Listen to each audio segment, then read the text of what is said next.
Assalamualaikum warahmatullahi taala wabarakatuh. Bagaimana kabarnya kalian hari ini? Semoga kalian dalam keadaan sehat walafiat.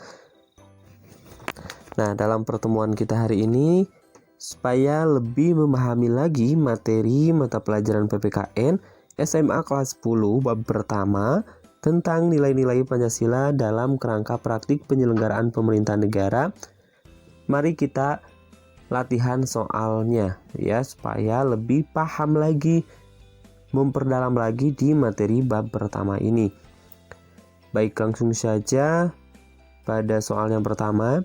Sandika adalah siswa kelas 10 IPS 1. Sebelum tidur, Sandika selalu main game, sehingga tidurnya menjadi larut malam dan bangunnya kesiangan. Sedangkan hari Senin adalah hari pertama masuk sekolah tatap muka. Akan tetapi karena bangunnya kesiangan, akhirnya Sandika datang ke sekolah terlambat. Apabila terlambat, tentu saja kalian atau Sandika akan mendapatkan teguran dari guru atau keamanan dari sekolah. Nah, contoh tersebut menggambarkan perwujudan dari titik-titik. A. Sistem, B. Kekuasaan, C. Pemerintahan, D. Kekuasaan eksekutif, E. Kekuasaan federatif. Nah, yang ditanyakan di soal di sini adalah apabila datang terlambat itu ya, Sandika itu datang ke sekolahnya itu terlambat, sehingga mendapatkan teguran dari guru karena kesiangan di sekolahnya.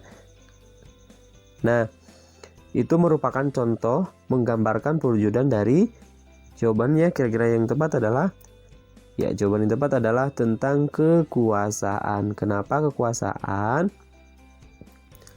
Karena secara sederhana, kekuasaan dapat diartikan sebagai kemampuan seorang untuk mempengaruhi orang lain supaya melakukan tindakan-tindakan yang dikehendaki atau dipengaruhi perintahnya. Contohnya, kalian datang ke sekolah tidak boleh terlambat. Apabila terlambat, tentu saja kalian akan mendapatkan teguran dari guru atau keamanan dari sekolah. Nah, contoh tersebut menggambarkan perwujudan dari kekuasaan, itu ya, kekuasaan dari guru dan pihak-pihak sekolah, ya, karena di sini ada pelanggaran, ya, seperti itu. Yang selanjutnya, nomor 2, kewenangan negara untuk mengatur seluruh rakyatnya untuk mencapai keadilan dan kemakmuran serta keteraturan merupakan pengertian dari A. Kekuasaan presiden, B. Kekuasaan MPR, C. Kekuasaan negara, D. Kekuasaan DPR, E. Kekuasaan Mahkamah Konstitusi. Jawaban yang tepat adalah tentang kekuasaan negara. Kenapa kekuasaan negara? Karena negara mempunyai kekuasaan.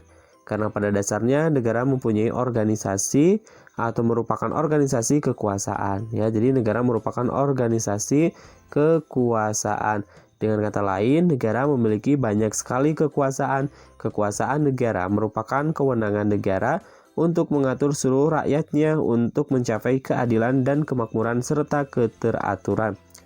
Soal nomor 3, menurut John Locke, kekuasaan untuk melaksanakan undang-undang termasuk kekuasaan untuk mengadili setiap pelanggaran terhadap undang-undang adalah kekuasaan titik. A. Konstitutif, B. Legislatif, C. Eksekutif, D. Yudikatif, E. Eksaminatif. Kira-kira pilihan jawaban yang tepat adalah jawaban yang tepat adalah eksekutif, ya, eksekutif. Kekuasaan eksekutif yaitu kekuasaan untuk melaksanakan undang-undang termasuk kekuasaan untuk mengadili setiap pelanggaran terhadap undang-undang. John Locke menyatakan kekuasaan untuk melaksanakan undang-undang termasuk kekuasaan untuk mengadili setiap pelanggaran terhadap undang-undang merupakan kekuasaan eksekutif. Jawabannya adalah yang C. Nomor 4, menurut John Locke, kekuasaan untuk melaksanakan hubungan luar negeri adalah kekuasaan titik-titik. A. Konstitutif, B. Legislatif, C. Federatif, D. Yudikatif, E. Eksaminatif. Kira-kira pilihan jawaban yang tepat adalah jawaban yang tepat adalah federatif. Jawabannya adalah yang C. Menurut John Locke, kekuasaan federatif yaitu kekuasaan untuk melaksanakan hubungan luar negeri. Kita lanjutkan pada soal nomor 5. Menurut Montesquieu, kekuasaan untuk mempertahankan undang-undang termasuk kekuasaan untuk mengadili setiap pelanggaran terhadap undang-undang adalah kekuasaan titik-titik. A. Konstitutif, B. Legislatif, C. Federatif, D. Yudikatif, E. Eksaminatif. Jawaban yang tepat adalah kekuasaan yudikatif. Jawabannya adalah yang D. Menurut Montesquieu, kekuasaan untuk mempertahankan undang-undang termasuk kekuasaan untuk mengadili setiap pelanggaran terhadap undang-undang adalah kekuasaan yudikatif. Kita lanjutkan pada soal berikutnya nomor 6. Menurut Undang-Undang Dasar 1945, kekuasaan yudikatif di Indonesia dijalankan oleh lembaga A. MPR, DPR, DPRD, dan DPD, B. Kepolisian, Kejaksaan, dan Kehakiman, C. Kepolisian, Kejaksaan, dan Pengadilan, D. Mahkamah Agung, Mahkamah Konstitusi, dan Komisi Yudisial, E. Pengadilan Negeri, Pengadilan Tinggi, dan Kasasi Mahkamah Agung. Yang ditanyakan adalah kekuasaan yudikatif di Indonesia dijalankan oleh, jawaban yang tepat untuk soal nomor 6 adalah, jawabannya adalah Mahkamah Agung, Mahkamah Konstitusi, dan Komisi Yudisial. Kekuasaan yudikatif atau disebut kekuasaan kehakiman yaitu kekuasaan untuk menyelenggarakan peradilan guna menegakkan hukum dan keadilan. Kekuasaan ini dipegang oleh Mahkamah Agung dan Mahkamah Konstitusi sebagaimana ditegaskan dalam pasal 24 ayat 2 Undang-Undang Dasar Negara Republik Indonesia tahun 1945 yang menyatakan bahwa kekuasaan kehakiman dilaksanakan oleh sebuah Mahkamah Agung dan badan peradilan yang berada di bawahnya dalam lingkungan peradilan umum, lingkungan peradilan agama, lingkungan peradilan militer, lingkungan peradilan tata usaha negara, dan oleh sebuah mahkamah konstitusi. Soal berikutnya nomor 7. Pada hakikatnya kekuasaan untuk mengubah dan menetapkan undang-undang dasar di mana kekuasaan ini dijalankan oleh Majelis Permusyawaratan Rakyat sebagaimana ditegaskan dalam pasal 3 ayat 1 Undang-Undang Dasar Negara Republik Indonesia tahun 1945 adalah kekuasaan A. Konstitutif, B. Legislatif, C. Federatif, D. Yudikatif, E. Eksaminatif. Kira-kira pilihan jawaban yang tepat adalah? Jawaban yang tepat adalah konstitutif. Jawabannya adalah yang A. Penerapan pembagian kekuasaan Indonesia terdiri atas dua bagian, yaitu pembagian kekuasaan secara horizontal dan pembagian kekuasaan secara vertikal. Kekuasaan konstitutif merupakan salah satu pembagian dari kekuasaan secara horizontal, yaitu kekuasaan untuk mengubah dan menetapkan undang-undang dasar. Kekuasaan ini dijalankan oleh Majelis Permusyawaratan Rakyat sebagaimana ditegaskan dalam pasal 3 ayat 1 Undang-Undang Dasar Negara Republik Indonesia tahun 1945 yang menyatakan bahwa Majelis Permusyawaratan Rakyat berwenang mengubah dan menetapkan undang-undang dasar. Soal nomor 8, kekuasaan sebagaimana ditegaskan dalam pasal 23E ayat 1 Undang-Undang Dasar Negara Republik Indonesia tahun 1945 yang menyatakan bahwa untuk memeriksa pengelolaan dan tanggung jawab tentang keuangan negara diadakan satu badan yang bebas dan mandiri. Berdasarkan pasal tersebut, badan yang dimaksud adalah A. Menteri Keuangan Republik Indonesia, B. Dewan Perwakilan Daerah, C. Dewan Perwakilan Rakyat, D. Gubernur Bank Indonesia, E. Badan Pemeriksa Keuangan. Jawaban yang tepat adalah BPK, Badan Pemeriksa Keuangan. Kekuasaan eksaminatif atau inspektif yaitu kekuasaan yang berhubungan dengan penyelenggaraan pemeriksaan atas pengelolaan dan tanggung jawab tentang keuangan negara. Kekuasaan ini dijalankan oleh Badan Pemeriksa Keuangan sebagaimana ditegaskan dalam pasal 23E ayat 1 Undang-Undang Dasar Negara Republik Indonesia tahun 1945 yang menyatakan bahwa untuk memeriksa pengelolaan dan tanggung jawab tentang keuangan negara diadakan suatu badan pemeriksa keuangan yang bebas dan mandiri. Soal berikutnya nomor 9, apabila presiden dan wakil presiden tidak dapat melakukan kewajiban dalam masa jabatannya secara bersamaan, pelaksanaan tugas kepresidenan adalah A. Menteri Luar Negeri, B. Menteri Luar Negeri, Menteri Dalam Negeri, dan Menteri Pertahanan. Yang B. Menteri Luar Negeri, Menteri Pertahanan, dan Menteri Sekretariat Negara. Yang C. Menteri Dalam Negeri, Menteri Hukum dan HAM, serta Menteri Luar Negeri. Yang D. Menteri Pertahanan, Menteri Hukum dan HAM, serta Menteri Sekretariatan Negara. Yang E. Menteri Dalam Negeri, Menteri Pertahanan, serta Menteri Koordinator Politik, Hukum, dan Keamanan. Jawaban yang tepat untuk soal nomor 9 adalah jadi ketika presiden dan wakil presiden itu tidak dapat melaksanakan kewajiban dua-duanya secara bersamaan, maka yang menjalankan tugasnya kepresidenan adalah, ya jawaban yang tepat adalah yang A, Menteri Luar Negeri, Menteri Dalam Negeri, dan Menteri Pertahanan. Pasal 8,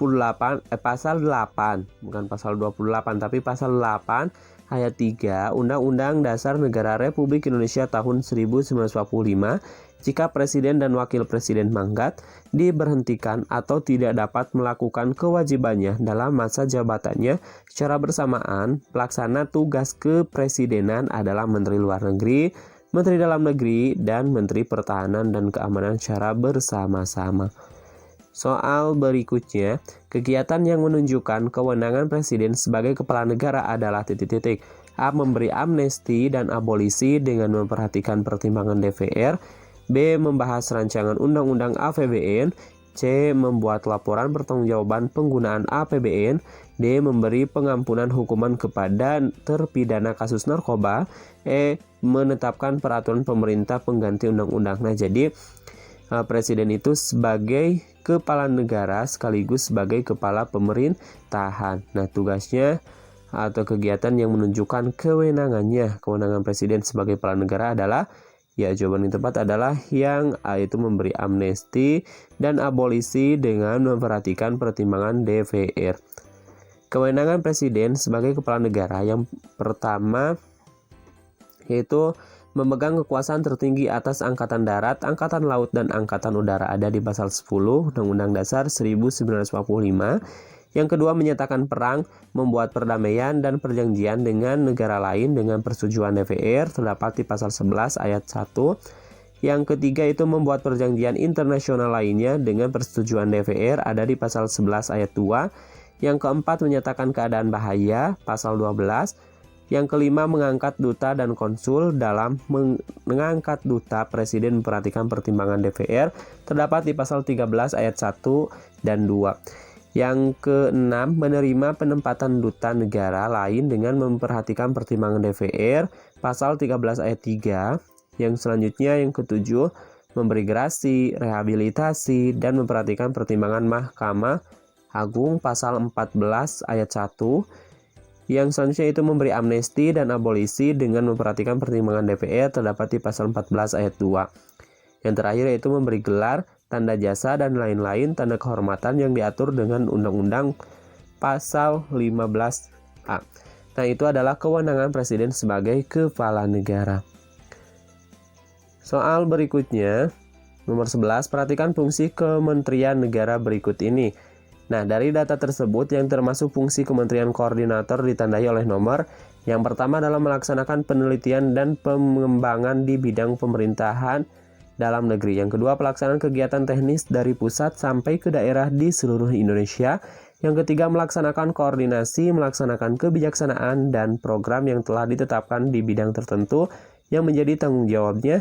Yang keempat, menampung dan mengusahakan penyelesaian masalah yang timbul serta mengikuti perkembangan dalam bidang yang dikoordinasinya. Yang kelima yaitu pelaksanaan penelitian dan pengembangan di bidang pemerintahan dalam negeri. Nah, dari data tersebut yang termasuk fungsi dari kementerian koordinator ditandai oleh nomor. Kira-kira pilihan jawaban yang tepat adalah yang mana? Apakah yang A 1 dan 2, B 1 dan 3, C 2 dan 3, D 3 dan 4, E 3 dan 5. Jawaban yang tepat untuk soal nomor 11 adalah yaitu 3 dan 4, yaitu melaksanakan koordinasi dan juga menampung di bidang sesuai dengan yang dikoordinasikannya. Jadi jawaban yang tepat adalah yang D. Fungsi kementerian koordinator adalah melaksanakan koordinasi, melaksanakan kebijakan dan program yang telah ditetapkan di bidang tertentu dan yang menjadi tanggung jawabnya, menampung dan mengusahakan penyelesaian masalah yang timbul serta mengikuti pelaksanaan dalam bidang yang dikoordinasinya. Soal nomor 12, di bawah ini yang bukan merupakan kementerian yang berada di bawah Kementerian Koordinator Bidang Kemaritiman adalah titik-titik. A. Kementerian Pariwisata, B. Kementerian Perhubungan, C. Kementerian Pemuda dan Olahraga, D. Kementerian Kelautan dan Perikanan, E. Kementerian Energi dan Sumber Daya Mineral. Ini yang ditanyakan adalah di bawah kementerian dalam koordinator bidang kemaritiman. Jawaban yang tepat adalah Yang ditanyakan adalah yang bukannya ya. Jadi jawaban yang tepat adalah yang C, itu Kementerian Pemuda dan Olahraga, tidak termasuk ke dalam koordinator kementerian di bidang kemaritiman. Yang bukan merupakan kementerian yang berada di bawah Kementerian Koordinator Bidang Kemaritiman adalah Kementerian Pemuda dan Olahraga. Soal nomor 13, selain kementerian yang menangani urusan pemerintahan, terdapat juga kementerian koordinator yang bertugas A. Melaksanakan sinkronisasi dan koordinasi urusan kementerian-kementerian yang berada di dalam lingkungan tugasnya. B. Menyelenggarakan urusan tertentu dalam pemerintahan untuk membantu Presiden dalam menyelenggarakan pemerintahan negara. C. Menjalankan fungsi perumusan dan penetapan kebijakan di bidangnya. D. Pengelolaan barang milik atau kekayaan negara yang menjadi tanggung jawab dan pengawasan atas pelaksanaan tugas di bidangnya. E. Menangani urusan pemerintahan yang nama kementeriannya secara tegas disebutkan dalam Undang-Undang Dasar Negara Republik Indonesia tahun 1945. Jawaban yang tepat untuk soal nomor 13 adalah jawaban yang tepat adalah melakukan sinkronisasi dan koordinasi urusan kementerian-kementerian yang berada di dalam lingkung tugasnya. Kementerian koordinator bertugas melakukan sinkronisasi dan koordinasi urusan kementerian-kementerian yang berada di dalam lingkup tugasnya. Kementerian koordinator terdiri atas Kementerian Koordinator Bidang Politik, Hukum, dan Keamanan, Kementerian Koordinator Bidang Perekonomian, Kementerian Koordinator Pembangunan Manusia dan Kebudayaan, dan Kementerian Koordinator Bidang Kemaritiman. Soal nomor 14, hubungan kerja antara Presiden dengan DPR menurut pasal 11 Undang-Undang Negara Republik Indonesia tahun 1945 adalah titik-titik. A. Menetapkan dan mengesahkan APBN. B. Memberi gelar, tanda jasa, dan tanda-tanda kehormatan. C. Mengangkat menteri-menteri untuk memimpin departemen. D. Mengangkat duta dan konsul untuk ditempatkan di negara lain. E. Menyatakan perang dan membuat perjanjian dengan negara lain. Kira-kira pilihan jawaban yang tepat untuk soal nomor 14 adalah jadi hubungan kerja antara Presiden dan DPR itu menurut pasal 11 Undang-Undang Dasar Negara Republik Indonesia itu adalah menyatakan perang dan membuat perjanjian dengan negara lain. Hubungan kerja antara Presiden dengan DPR pasal 10 ayat 1 menyatakan bahwasannya kalau pasal 10 yaitu Presiden memegang kekuasaan yang tertinggi atas Angkatan Darat, Angkatan Laut, dan Angkatan Udara. Kalau ditanyakan di soal ini adalah pasal 11 ini bukan pasal 10 tapi pasal 11. Ayat 1 menyatakan bahwa Presiden dengan persetujuan Dewan Perwakilan Rakyat menyatakan perang, membuat perdamaian dan perjanjian dengan negara lain. Jadi jawaban yang tepat yang ditanyakan bahwasanya hubungan kerja antara Presiden dengan DPR menurut pasal 11 yaitu ada di option yang E, yaitu menyatakan perang dan membuat perjanjian dengan negara lain. Ini bukan pasal 10 tapi pasal 11 ya, ada kesalahan dalam penulisan tadi. Yang selanjutnya soal nomor 15. Yang ditanyakan di dalam soal itu dari pernyataan tersebut yang merupakan ciri dari sistem pemerintahan presidensial ditandai dengan pada nomor A1 dan 2, B2 dan 3, C3 dan 5, D4 dan 6, E5 dan 6. Option yang A itu ada di nomor 1 dan nomor 2. Nomor 1 itu cirinya terdapat hubungan yang erat antara eksekutif dan legislatif. Apakah itu masuk ke dalam ciri-ciri pemerintahan presidensial? Oke, kita lihat dulu yang kedua. Eksekutif yang dipimpin oleh Perdana Menteri. Oke, eksekutif dipimpin oleh Perdana Menteri, ini rasa kurang tepat yang kedua. Kepala negara berkedudukan sebagai kepala negara saja, bukan sebagai kepala eksekutif atau pemerintahan, ini juga tidak tepat. Presiden dipilih langsung oleh rakyat melalui pemilihan. Oke, simpan dulu. Eksekutif bertanggung jawab kepada legislatif. Masih kurang ya. Menteri-menteri yang diangkat oleh presiden tersebut tunduk dan bertanggung jawab kepada presiden. Oke, nomor 6 simpan dulu. Kira-kira pilihan jawaban yang tepat adalah untuk soal nomor 15, jawaban yang tepat adalah yang D, yaitu 4 dan 6. Jawabannya adalah yang D, 4 dan 6. Ciri-ciri pemerintahan presidensial. Yang pertama, dikepalai oleh seorang presiden untuk kepala pemerintahan sekaligus kepala negara. Yang kedua, kekuasaan eksekutif presiden diangkat berdasarkan demokrasi rakyat dan dipilih langsung oleh mereka atau melalui badan perwakilan rakyat. Yang ketiga, presiden memiliki hak prerogatif atau hak istimewa untuk mengangkat dan memberhentikan menteri-menteri yang memilih departemen dan non-departemen, yang memimpin non-departemen dan departemen. Yang selanjutnya yang keempat, menteri-menteri hanya bertanggung jawab kepada kekuasaan eksekutif, bukan kepada kekuasaan legislatif. Yang kelima, kekuasaan eksekutif tidak bertanggung jawab kepada kekuasaan legislatif. Yang terakhir, kekuasaan eksekutif tidak dapat dijatuhkan oleh legislatif. Nah, jadi jawaban yang tepat adalah yang D4 dan 6. Soal nomor 16, di bawah ini yang merupakan ciri dari sistem pemerintahan presidensial adalah titik-titik. A. Raja atau ratu berfungsi sebagai kepala negara. B. Eksekutif mempunyai hubungan yang sangat erat. C. Mekanisme pertanggungjawaban menteri kepada parlemen. D. Presiden berkedudukan sebagai kepala negara dan kepala pemerintahan. E. Jika terjadi perselisihan antara kabinet dan parlemen, kepala negara akan membubarkan parlemen. Jawaban yang tepat adalah, ya, barusan sudah dibahas bahwasanya di sini jawaban yang tepat adalah yang D, yaitu presiden berkedudukan sebagai kepala negara sekaligus kepala pemerintahan. Nah, ciri-cirinya ini sudah dibahas tadi sama. Ya, yang pertama bahwasanya presiden itu sebagai kepala negara sekaligus kepala pemerintahan. Ya, seperti itu. Baik, kelanjutan pada soal berikutnya nomor 17. Sebagai warga negara, sudah sepatutnya kita wajib mendukung menyelenggarakan atau penyelenggaraan negara berorientasi kepada kepentingan rakyat dan merupakan perwujudan nilai-nilai Pancasila sebagai ideologi terbuka.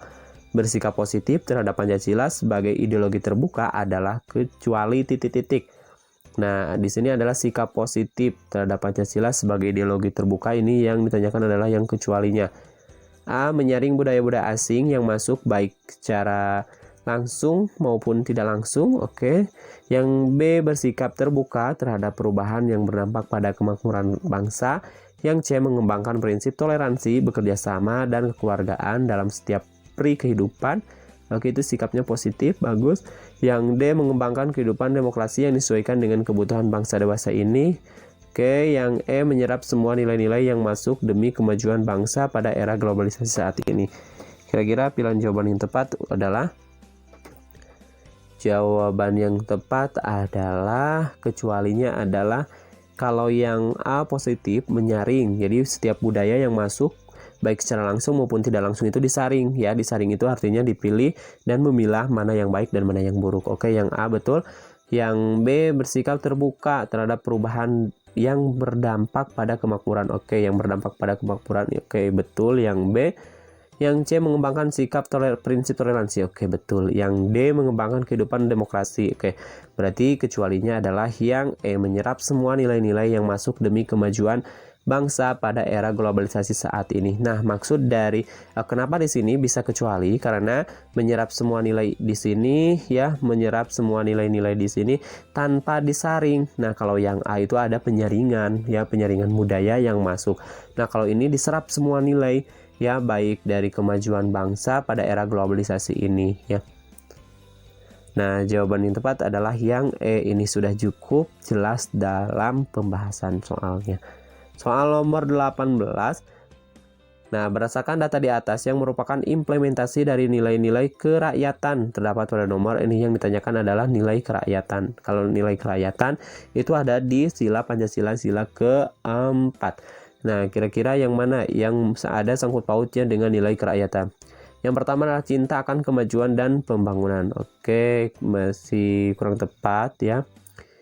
Pimpinan kerakyatan adalah hikmat kebijaksanaan yang dilandasi akal sehat. Oke, simpan dulu. Yang ketiga, keseimbangan antara hak dan kewajiban serta menghormati orang lain. Oke, simpan dulu. Yang keempat, musyawarah untuk mufakat dicapai dalam permusyawaratan wakil-wakil rakyat. Oke. Jadi jawaban yang tepat adalah 2 dan 4. Jawabannya adalah yang D. Hakikat dari sila keempat adalah demokrasi. Permusyawaratan dalam pengambilan keputusan diperlukan kejujuran bersama. Soal nomor 19. Sikap positif yang perlu dikembangkan warga negara sebagai implementasi nilai-nilai Pancasila adalah sebagai berikut, kecuali yang pertama, mendukung kebijakan pemerintah dalam penyelenggaraan negara yang demokratis dan bebas dari KKN. Yang kedua, yang B, bukan yang kedua, yang B, option yang B, berpartisipasi dalam rangka pelaksanaan pembangunan nasional. Yang C, mengembangkan prinsip toleransi bekerja sama dalam setiap peri kehidupan.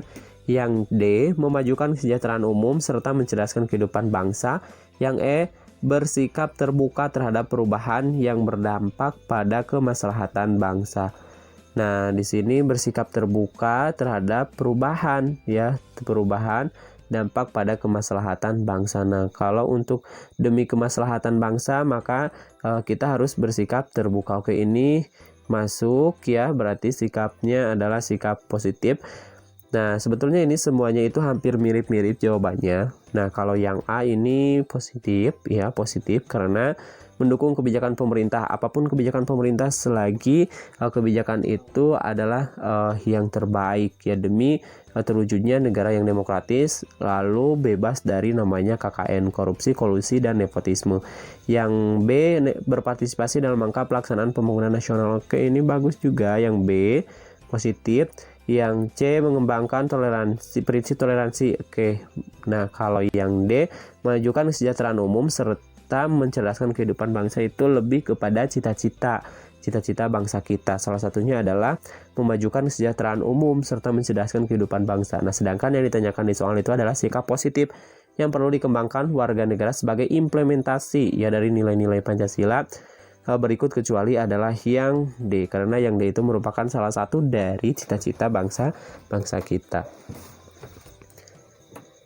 Jawabannya adalah yang D. Pembahasannya insya Allah cukup jelas tuh ya, bahwasanya yang A, B, C, D itu merupakan salah satu contoh sikap positif yang perlu dikembangkan nih. Perlu dikembangkan oleh siapa? Yaitu oleh warga negara sebagai implementasi dari nilai-nilai Pancasila. Sedangkan kalau D merupakan tujuan dari negara kita. Salah satu tujuan dari negara kita yaitu terdapat di dalam pembukaan Undang-Undang Dasar, yang bunyinya itu salah satunya adalah memajukan kesejahteraan umum serta mencerdaskan kehidupan bangsa. Itu mah bukan hanya tugas kita sebagai warga negara, melainkan tugas semuanya itu ya, mulai dari pemerintah, warga negara, pokoknya semua penduduk yang berada di negara ini, yang tinggal di negara Indonesia tercinta ini. Jadi jawaban terkecualinya adalah yang D. Kita lanjutkan pada soal nomor 20. Dalam rangka perwujudan sikap terbuka, diperlukan kondisi yang dapat menemukan sikap tersebut kecuali. Dalam rangka perwujudan sikap terbuka, diperlukan kondisi yang dapat menumbuhkan sikap tersebut kecuali A, terwujudnya nilai-nilai agama dan budaya, B, terwujudnya persatuan bangsa bagi bangsa Indonesia, C, terwujudnya demokrasi yang menjamin HAM, hak asasi manusia, D, terwujudnya pemerintahan yang kuat dan absolut, E, terwujudnya pemerintahan yang bersih dan transparan. Kira-kira pilihan jawaban yang tepat untuk soal nomor 20 adalah, nah, di sini yang terkecualinya adalah dalam rangka perwujudan dari sikap terbuka. Sikap terbuka diperlukan kondisi yang dapat menumbuhkan sikap tersebut, ialah kecualinya itu adalah terwujudnya pemerintahan yang kuat dan absolut. Jawabannya adalah yang D. Pembahasannya adalah lumayan cukup jelas tuh ya. Bahwasanya ini yang ditanyakan adalah kecualinya. Ya, jadi kecualinya adalah terwujudnya pemerintahan yang kuat dan absolut. Nah, absolut ini adalah kekuasaan yang tidak terbatas. Jadi ini masuk ke dalam salah satu contoh sikap yang terbuka, merupakan salah satu contoh terkecualinya itu adalah yang D, terwujudnya perwujudan yang pemerintahan yang kuat dan absolut. Absolut itu tidak terbatas. Soal nomor 21, Pancasila selain mengandung nilai kerohanian yang mengakui pentingnya nilai material dan nilai vital secara seimbang, dikenal juga di dalamnya nilai yang bersifat objektif yang dapat dijelaskan sebagai berikut titik-titik. Pancasila dapat dirubah oleh pembentuk negara itu sendiri. B, nilai-nilai Pancasila merupakan falsafah hidup yang paling tepat. C, sila-sila menunjukkan adanya sifat abstrak, umum, dan universal. D, nilai-nilai Pancasila timbul sebagai hasil kesepakatan para pendiri bangsa. E, nilai-nilai Pancasila mengandung nilai estetis, nilai etis, dan nilai religius. Nah, ini adalah yang ditanyakan adalah dikenal juga dengan di dalamnya adalah nilai bersifat objektif. Objektif bukan subjektif, tapi objektif yang dapat dijelaskan sebagai berikut, yaitu nilai-nilai yang mengandung nilai estetis, nilai etis, dan nilai religius. Jawabannya adalah yang E. Insya Allah jawabannya cukup jelas ya pembahasannya, bahwasanya yang ditanyakan adalah sikap bersifat nilai Pancasila yang bersifat objektif itu adalah nilai etis, dan nilai religius. Soal berikutnya nomor 22. Sebagai warga negara sudah sepatutnya kita wajib mendukung penyelenggaraan negara berorientasi kepada kepentingan rakyat dan merupakan perwujudan nilai-nilai Pancasila sebagai ideologi terbuka. Bersikap positif terhadap Pancasila sebagai ideologi terbuka adalah kecuali titik-titik. Nah, ini adalah soalnya sama dengan tadi sudah dibahas.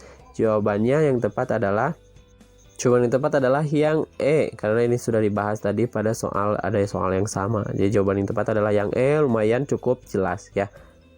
Soal berikutnya nomor 23. Di bawah ini merupakan kementerian yang berada di bawah Kementerian Koordinator di bidang politik, hukum, dan keamanan adalah kementerian titik-titik. A. Dalam negeri dan luar negeri. B. Keuangan dan ketenagakerjaan. C. Kesehatan dan Kementerian Sosial. D. Kelautan dan Perikanan dan Pariwisata. E. Pekerjaan umum dan perumahan rakyat. Kira-kira pilihan jawaban yang tepat adalah di sini adalah merupakan Kementerian Koordinator di bidang politik, hukum, dan keamanan adalah Kementerian Dalam Negeri dan Kementerian Luar Negeri. Nah, Kementerian Koordinator Bidang Politik dan Hukum dan Keamanan itu yang pertama adalah Kementerian Dalam Negeri, yang kedua adalah Hukum dan HAM, yang ketiga Kementerian Luar Negeri, yang keempat Kementerian Pertahanan, yang kelima Kementerian Komunikasi dan Informatika, dan yang terakhir adalah Kementerian Pendayagunaan Aparatur Negara dan Reformasi Birokrasi. Soal nomor 24 di bawah ini merupakan kementerian yang berada di bawah Kementerian Bidang Pembangunan Manusia dan Kebudayaan adalah Kementerian titik-titik. A. Dalam negeri dan luar negeri. B. Keuangan dan ketenagakerjaan. C. Kesehatan dan Kementerian Sosial. D. Kelautan dan Perikanan dan Pariwisata. E. Pekerja umum dan perumahan rakyat. Ini yang ditanyakan adalah kementerian di bidang pembangunan manusia dan kebudayaan adalah kementerian nomor 24. Jawaban yang tepat adalah kesehatan dan Kementerian Sosial. Jawabannya adalah yang C.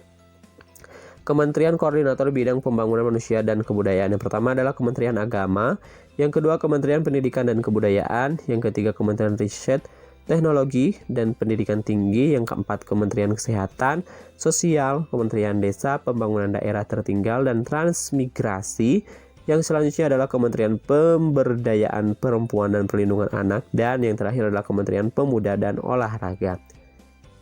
Soal terakhir, keberadaan lembaga pemerintahan non-kementerian LVNK diatur oleh Keputusan Presiden Republik Indonesia Nomor 103 Tahun 2001 tentang kedudukan, tugas, fungsi, kewenangan, susunan organisasi, dan tata kerja lembaga pemerintahan non-departemen. Berikut yang bukan merupakan lembaga pemerintahan non-kementerian yang ada di Indonesia, yaitu titik. A. Badan Intelijen Negara BIN. B. Badan Intelijen Negara BIN. C. Badan SAR Nasional Basarnas. D. Badan Tenaga Nuklir Nasional. B. Batan. Yang E. Dewan Pertimbangan Presiden. One Team Press. Jawaban yang tepat adalah, nah ini yang bukan merupakan lembaga pemerintahan non kementerian di Indonesia adalah Dewan Pertimbangan Presiden One Team Press. Nah, jawabannya adalah yang E. Pembahasannya cukup jelas. Sampai jumpa di pembahasan soal selanjutnya. Insya Allah ada soal kelanjutan dari soal ini, yaitu masih di bab pertama, supaya kita lebih paham lagi dalam memahami materi di PPKN di bab 1 ini dengan adanya latihan-latihan soal seperti ini. Sekian, sampai ketemu. Semoga kalian dalam keadaan sehat-sehat saja, ya, sehat walafiat. Kami akhiri, assalamualaikum warahmatullahi wabarakatuh.